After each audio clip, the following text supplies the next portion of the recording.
Hi everyone, here in my garage. Just kidding. I'm actually at my grandparents' house and I'm making cookies.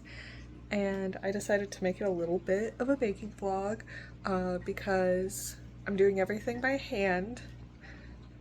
I don't like mixers. I'm doing everything by hand, so I kind of want to show off. And also, if it goes well, I can show off. And if it goes poorly, we can all laugh about it. Here's my setup, my gigantic bowl because I doubled the recipe. I'm making a double recipe because my favorite cookie shop closed and their recipe was like an improved version of one I already made.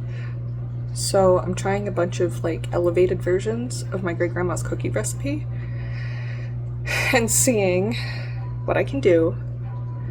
And so I'm doubling it so I can bake half of it right away and rest half of it. So fancy, I know. I want to see if that makes a difference.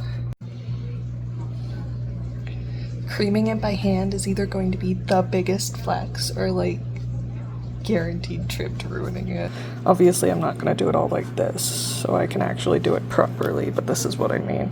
I need to add more butter. If I'm doing a really bad job, don't feel bad about telling me in the comments. Just don't roast me, please. I thought about talking about like important stuff while I do this, but I think it'll be nice to chill, you know? Just make cookies with me. Have fun. Oh, and I am posting the recipe down below if they look delicious and go well, I suppose. And it doesn't take a genius to know that I creamed it wrong. I am really bad at reading directions. I don't know why I'm trying to make bakery quality cookies, but yes, I mixed together all the dry ingredients and then I'm creaming the shortening in butter, and that ain't it, fam. But I really need to work out more, and this is definitely a workout, so winning.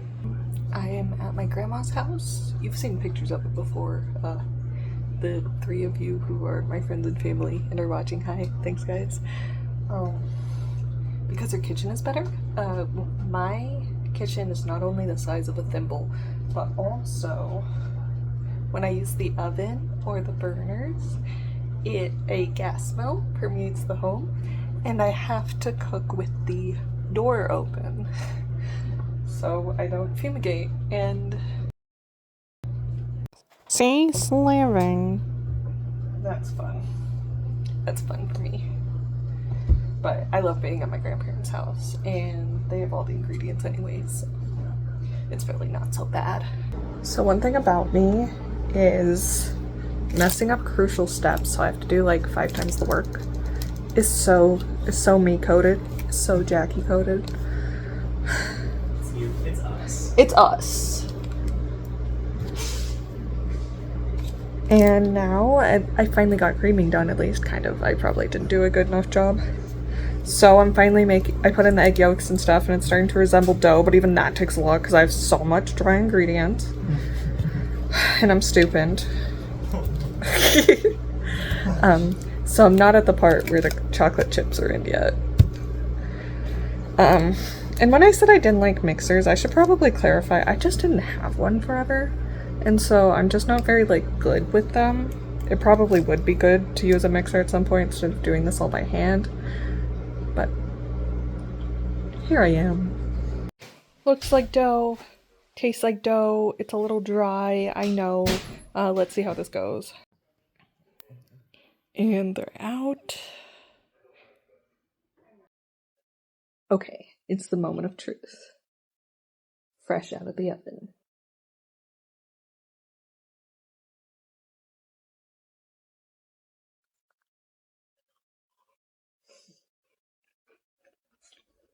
They're cookies. I didn't mess them up. I don't think they're quite as good as chip cookie though. I'm missing something to make it like chocolatey in the middle, if that makes sense.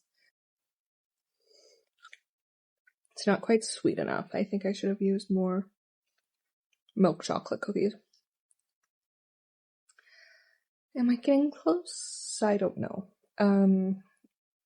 So if you haven't been to Chip Cookies, they have these cookies that are like, they're chocolate chip cookies. Shouldn't be that hard, right?